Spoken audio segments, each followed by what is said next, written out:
Nuk e kemi arsyetimin për vendimin e tyre të mos jetë në kundërshtim me ato aktgjykimet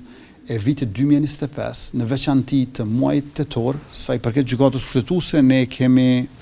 vetëm njoftimin e gjykatës kushtetuese, nuk e kemi arsyetimin për vendimin e tyre. Besoj që në javën e ardhshme do ta kemi aktgjykimin me përmbajtjen e plot dhe më pastaj do të mund ta japim një përgjigje të qartë të saktë nga ana jon, por ajo çfarë unë shpresoj është që aktgjykimi i gjykatës kushtetuese i janar-shkurtit